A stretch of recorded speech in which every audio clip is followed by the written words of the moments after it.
Jakarta makin kesini makin padat, pengangguran makin nambah.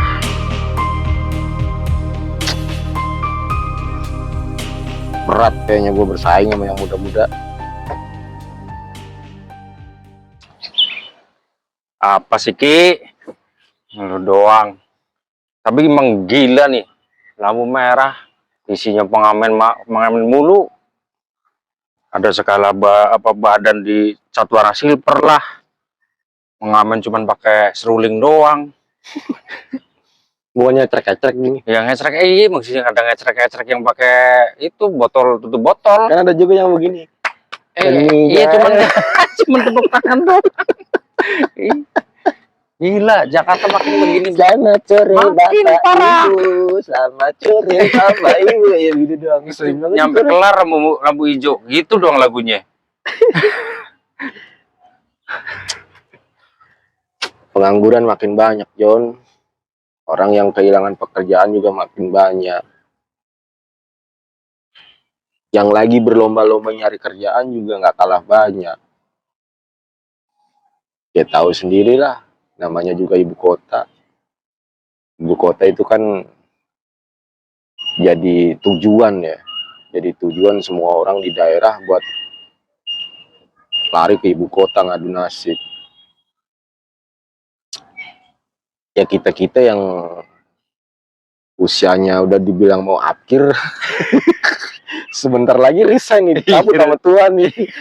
Johnny gue panggil, Eki gue panggil, mampus kagak lo? Lu dulu kali mah. Oh, lah mati mah belum tentu harus tua, bisa jadi yang muda dulu kalau mau mati mah. Ada gitu ya? Iyalah, Tuhan kasihan sama gua. Bisa jadi yang muda dulu yang diambil-ambilin lu, bikin dosa banyak nih gua ambil-ambilin dulu. Sebelum banyak dosanya diambilin. Iya, sebelum banyak dosanya diambilin dulu. Kalau gua mungkin udah terlanjur tua, biarin tobat dulu. Emang kadang-kadang lo Ki ngomong kagak pakai otak. Iya, otak gua didengkul. Otak gua didengkul. Kalau otak gua di sini mah Bisa deh mikir, bisa kaya kita ya, gedung-gedung itu punya kita. iya, itu udah gue beli tuh gedung. Apa itu gedung apa namanya itu? Itu udah gue beli gedung itu, udah gue beli gedung ono, udah gue beli. Kalau otak gua di sini nih. Itu mereka ke Jakarta emang nggak mikir ya? Di sini mau ngapain atau apa nggak ada persiapan? Ya bukan nggak mikir, John. Yang namanya perantauan nggak di Jakarta, nggak di kota besar yang lainnya. Ya rata-rata mereka spekulasi. Spekulasinya apa? Ah, si Ono aja bisa berhasil, tetangga, kampung, ya kan? Ah, si itu aja bisa berhasil, padahal mah cuma dagang kopi. Cuman kembali lagi, John. Sebenarnya perantauan di Jakarta itu, banyak orang merantau di Jakarta itu kan masih banyak yang pakai modal nekat. Nah, yang pakai modal nekat ini yang bahaya nih. Nambah-nambahin penghuni lampu merah. Ya satu itu, nambah-nambahin penghuni lampu merah. Yang kedua, jadi apa ya? Kalau gue bilang nggak masuk data, John. Mereka kan kadang datang juga. Iya, kalau mending masih ada saudara. Kalau nggak ada saudara, mereka mau tidur di mana? Mereka mungkin ngekos seminggu 2 minggu. Iya, kalau langsung dapat kerja. Nah kalau kagak, Buat balik duitnya udah terlanjur habis buat makan. Nah, ini juga kalau udah kayak begitu, angka kriminalitas juga makin tinggi, angka kejahatan juga makin tinggi dong. Resiko kota besar ya seperti itu.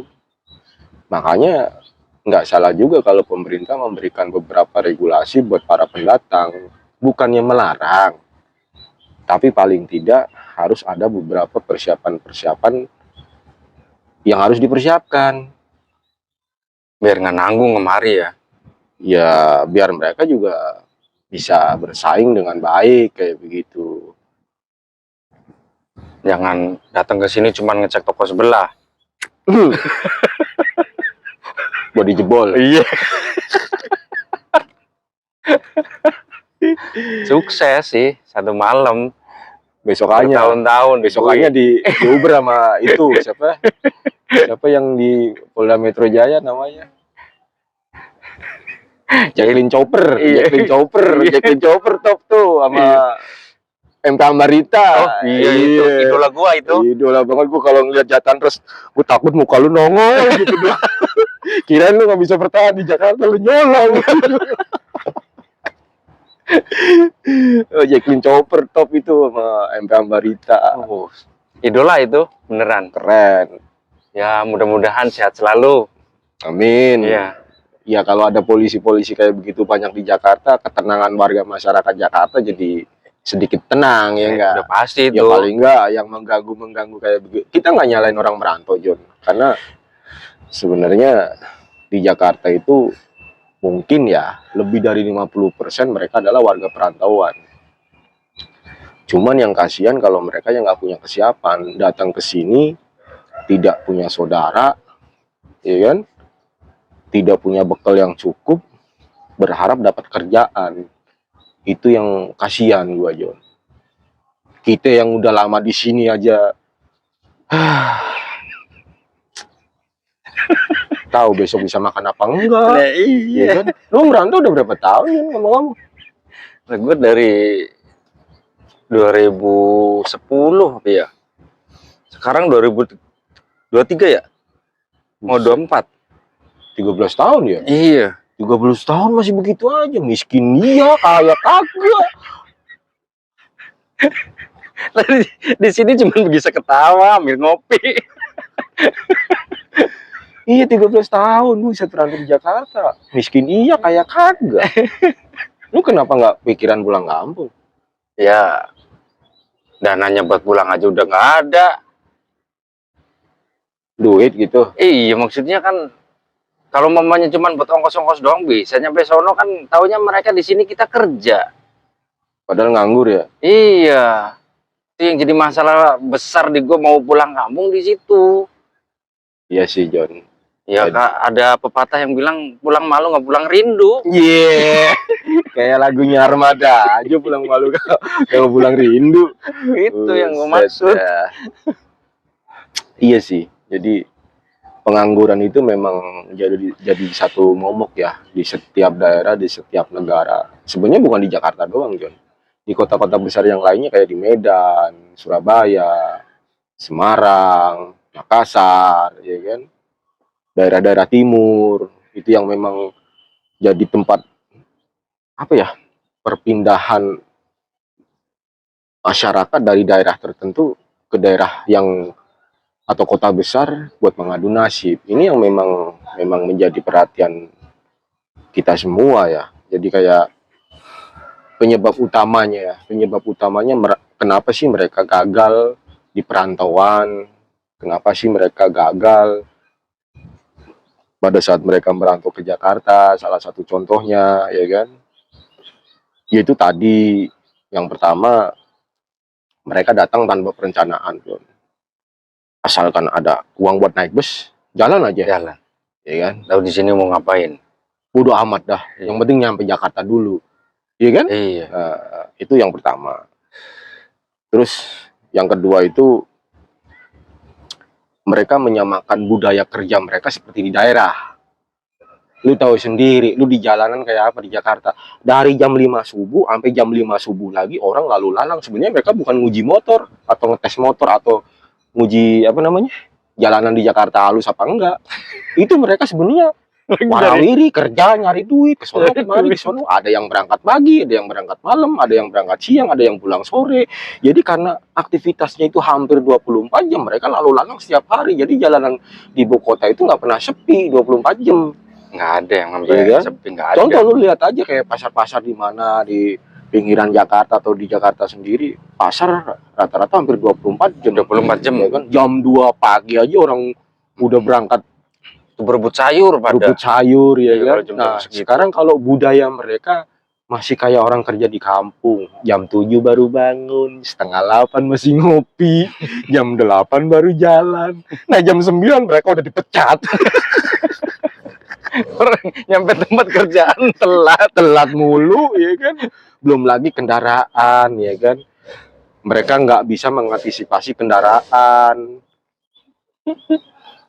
angkutan, dia nggak bisa memperhitungkan jarak. Misalkan dia kerja di mana nih, Sudirman, tinggalnya di mana, sementara dia nggak punya motor. Ini kan juga resiko juga kalau kita nggak ngatur waktu buat berangkat, ya kan? Iya itu tuh. Nah, itu budaya. Jadi budaya kerja mereka yang di kampung masih dibawa di sini nih. Makanya mereka overlapping, ketinggalan. Bahasanya ketinggalan kayak begitu. Ibarat lari, mereka udah kalah lari, udah kalah jauh kayak begitu. Kemudian yang ketiga, value. Value yang tidak ditonjolkan. Artinya apa, Jom? Value itu seperti keahlian atau kemampuan. Jadi lu datang dari daerah itu paling nggak ada spesifik keahlian yang ingin lu tonjolin kayak begitu loh. Misalkan lu jadi tukang keramik super nih di daerah. Nah, kebutuhan tukang keramik di Jakarta banyak nih, lu datang. Jadi kebutuhan tukang keramik itu sesuai yang dibutuhin kayak begitu loh. Kalau lu misalkan basically-nya tukang batu nih, tukang batu yang udah canggih nih di kampung, ya lu datang ke sini masuknya ke pekerjaan-pekerjaan yang di situ kayak tukang batu. Ntar lambat laun kan lu bisa jadi mandor, ya kan? Ntar lambat laun lu bisa borong pekerjaan itu sendiri. Itu tingkatan-tingkatan yang mesti lu capek kayak begitu. Tapi kalau lu nggak punya kemampuan apa-apa, ibarat kata lu suruh pegang sapu aja gak bisa nyapu, disuruh jadi OB, nyapu kagak bersih kagak apa, ya kan? Ngepel kagak bersih kagak apa, ya mana bisa kepake lu di sini, ya kan? Iya. Ya kita abaikan ijazah lah. Ibarat kata ijazah setinggi apapun kalau nggak ada value yang ditonjolkan, nggak ada keahlian yang ditonjolin, di Jakarta memang masih berat. Kebanyakan kan kalau kita ngeliat di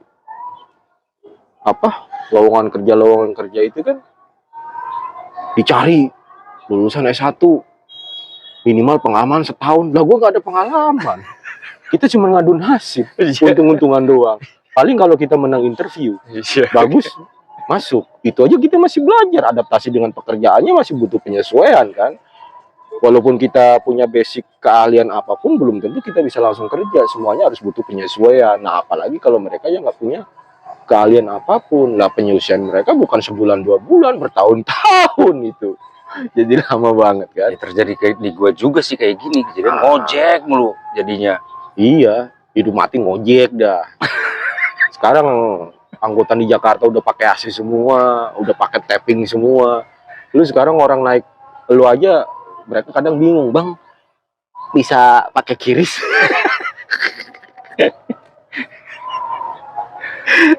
Lu kagak bisa, lu kagak punya kiris, Nah, ya kan? itu. Bisanya duit cash, Bu. Duit cash, Pak. Iya, kalau mereka bawa duit cash. Sekarang ini banyak kan uang serba digital, ya kan? Kemudian yang keempat ini yang tidak kalah penting, membangun relasi, John. Jadi sebenarnya kalau mereka datang ke sini, paling tidak mereka ada teman, mereka ada saudara yang satu kampung, ya. Teman yang bukan satu kampung tapi udah tahu, udah kenal. Jadi mereka bangun relasi. Tujuannya sebenarnya apa sih buat bangun relasi? Ya siapa tahu mereka ada informasi pekerjaan yang sesuai dengan Kemampuan yang kita punya. Yang kedua, paling tidak di saat kita ada kesulitan, mereka-mereka inilah yang membantu kita. Ibarat kata, aduh kita kehabisan uang nih, padahal kerja baru nanggung setengah bulan, belum gajian. bayar kontrakan. Iya, kalau yang poin banget kan sebenarnya bukan bayar kontrakan ya, makan sama ongkos transport ini yang kagak ada nih. Ya kalau ada teman, ada saudara yang masih deket, yang masih kita bisa mintain bantuan sementara sebelum kita gajian, itu kan bisa buat mengcover tuh, sehingga ini orang otaknya nggak sampai lari ke kriminal kayak begitu. Ntar kita naik bus lagi nggak ada duit, ada orang di sebelah dompetnya nongol dikit main sikat aja Nah, nih iya. copet ya kan. Ya jangan sampai seperti itu.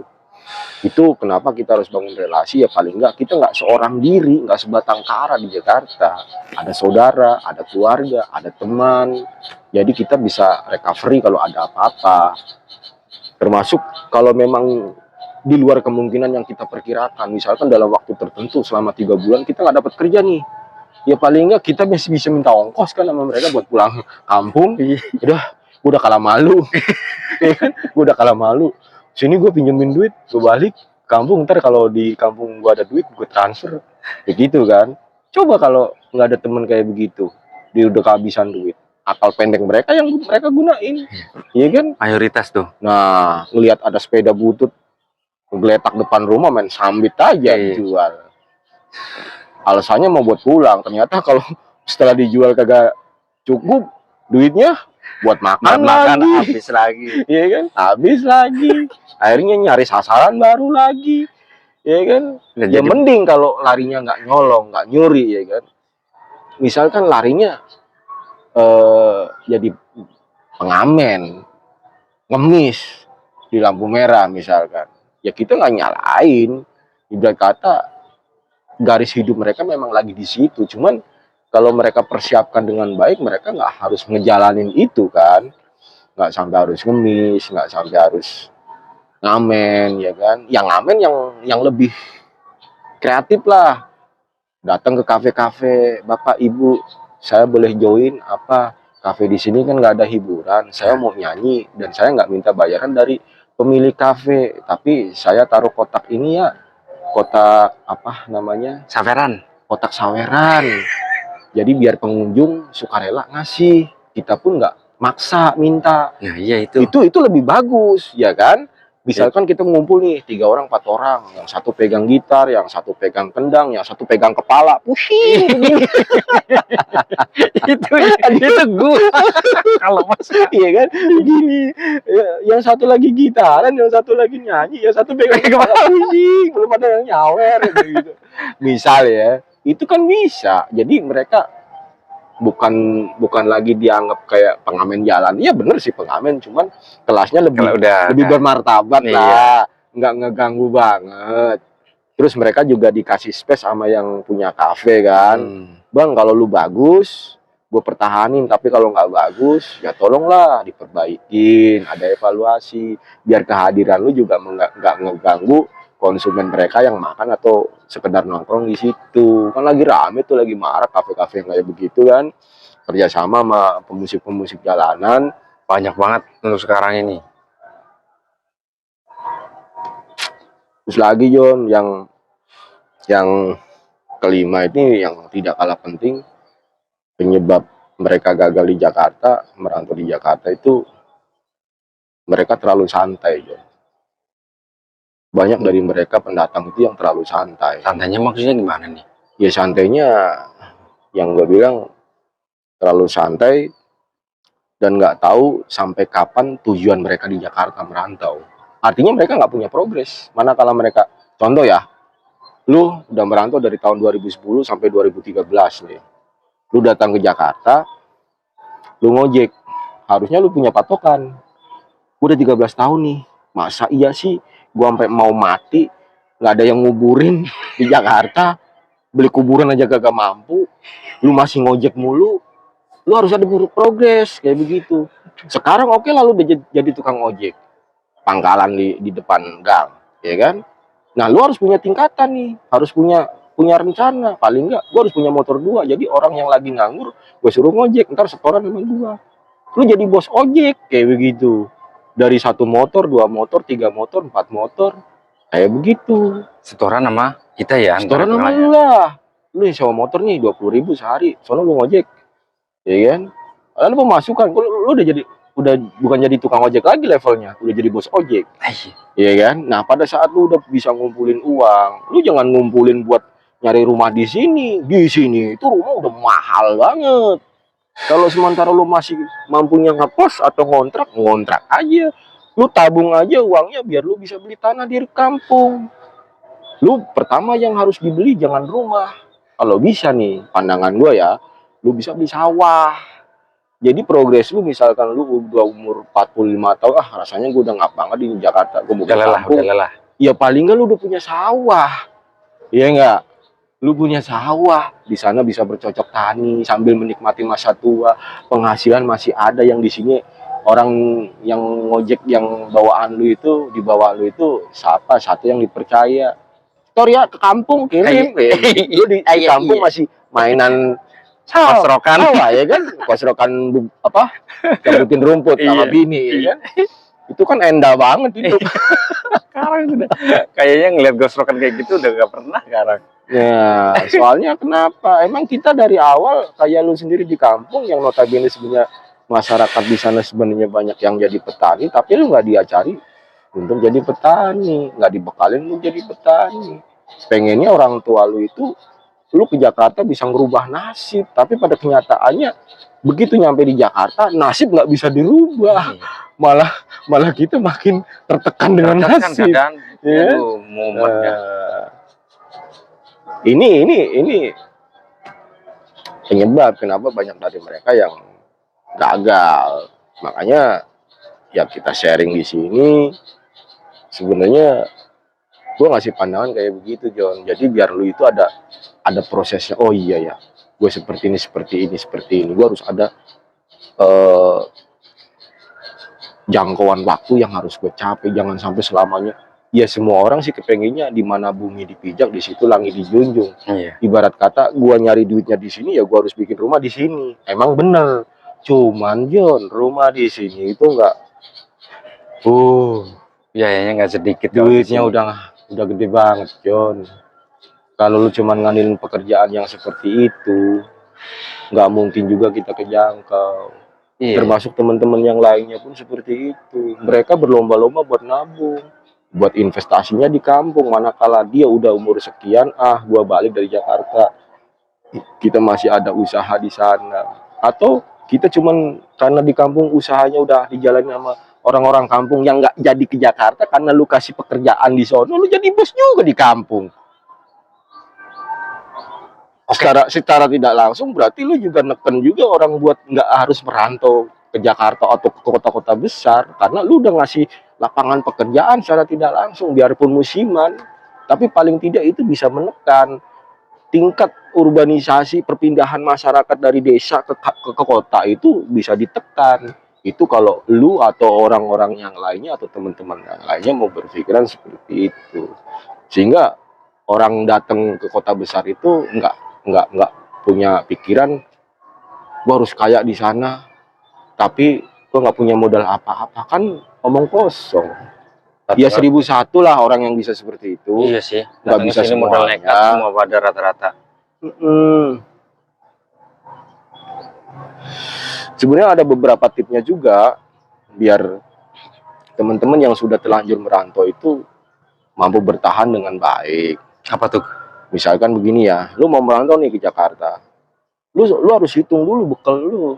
Misalkan biaya hidup nih, lu mau ditargetin mau sampai berapa bulan lu nyari pekerjaan sampai dapat, lu harus punya target. Itu ya benar-benar paling awal itu biasanya. Biaya hidup itu selama kita harus nganggur bisa mengcover sampai kita dapat pekerjaan, sampai kita menerima gaji. Iya. Itu yang pertama. Yang kedua tempat tinggal. Lu harus pikir bener nih tempat tinggal. Jangan sampai lu kerja di Sudirman, lu ngontraknya di sono, mana? Bojonggede. Lu buset, transportnya kayak apaan? Lu nyari murah tapi transportnya gede banget. Lu berangkat harus jam 4 subuh. Nyampe sini jam 8. Istirahatnya kagak ada. Tinggal tidur doang, nggak ada kerja. Iya, karena kayak begitu otomatis lu juga jadi nggak mendapatkan penilaian baik sama bos lu pada saat kerja. Orang baru nyampe udah tidur, udah ngantuk, kelelahan di jalan. Ya kalau bisa ngontrak lah atau ngekos lah yang sekedarnya. Ngekos juga nggak harus sendiri, kalau memang bisa berdua atau bertiga buat ngirit biaya, kenapa enggak? Itu selama lu masih sendiri kayak begitu loh. Kemudian setelah tempat tinggal, pergaulan. Lu kalau bisa ngumpul juga jangan ibarat kata kita bukan fanatisme pada satu suku ya. Pergaulan yang sekiranya menguntungkan atau pergaulan yang sekiranya tidak mengarah pada negatif. Jadi kalau bisa lu bergaulnya sama orang lingkungan, kalau lu pekerja, ngumpulnya sama orang-orang kerja. Tujuannya biar apa? Satu, lu bisa dapat belajar dari pekerjaan orang lain. Kenapa? Suatu saat kan sangat dimungkinkan sekali kalau lu belajar dengan bagus, lu bisa juga ambil pekerjaan yang seperti mereka. Oh, yang berarti yang ente tadi bilang relasi gitu ya? Iya, ini kan nyambung kan? Ah, Ini nyambung. Dengan kita berkumpul dengan orang-orang yang berusaha, punya usaha, entah itu bekerja, entah itu berdagang. Berdagang pun kalau bisa lu punya pergaulan di situ. Jadi suatu saat lu ternyata gua nggak lulus training nih, baru 3 bulan jadi OB nggak lulus training. Padahal kita bekal dari rumah udah habis. udah habis. Gajian udah mepet banget nih buat ngejangkau sana sini. Mau buat pulang kayaknya masih tensin, baru 3 bulan udah pulang. Lu bisa bisa sisihin sedikit gaji terakhir lu setelah diputusin kerja buat usaha dagang. Ada temennya, oh caranya begini-begini. Jadi nggak langsung nganggur begitu nganggur. Ini bisa dibilang apa ya? Pondasi utama biar lu bisa survive di Jakarta atau di kota-kota besar yang lainnya. Kalau lu sebatas cuman terima nasib doang, coba ngasih unjuk sono kemari, apa lamaran, ya kan? Dan sekarang lamaran aja dilihat seperti apa, ya kan? Orang lamar udah pakai handphone semua, mereka datang cuma tinggal interview. Iya, Nah kalau lu nggak bisa di situ, ya nggak mungkin dong. nggak Dan bisa. yang keempat, yang lu perlu pentingin banget adalah persiapan mental. Artinya segala kondisi yang tadi gue sebutin 3 poin agar lu bisa Ngevat di Jakarta. survive di Jakarta itu persiapan mental. Jadi kita jangan cengeng, jangan mudah menyerah, ya kan? Jangan mudah mengeluh, jangan suka ngelihat ke sono kemari. Ibarat kata gaji kita UMR belum apa-apa udah mainannya ke ITC. Mainannya ke mana? Yang di Bundaran HI itu, mall apa sih namanya? Gue belum pernah ke sono, berapa puluh tahun. Sama sama kita. Lewat doang. Nah doang, gede banget ya. Iya. Siapa ya? Takut kalau mau masuk, takutnya kagak boleh masuk, sendal kita kagak boleh, ya kan? Nah itu juga perlu diiniin, John. Perlu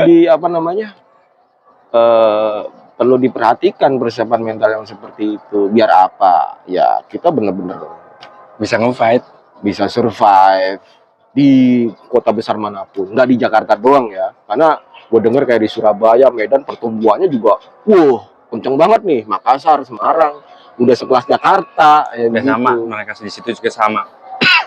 Udah ini banget kan. Mm-mm. Nah kalau kita nggak bisa persiapan itu gimana? Agama lu apa? Kayaknya mariban dulu yuk. Udah maghrib, sholat yuk. Yuk.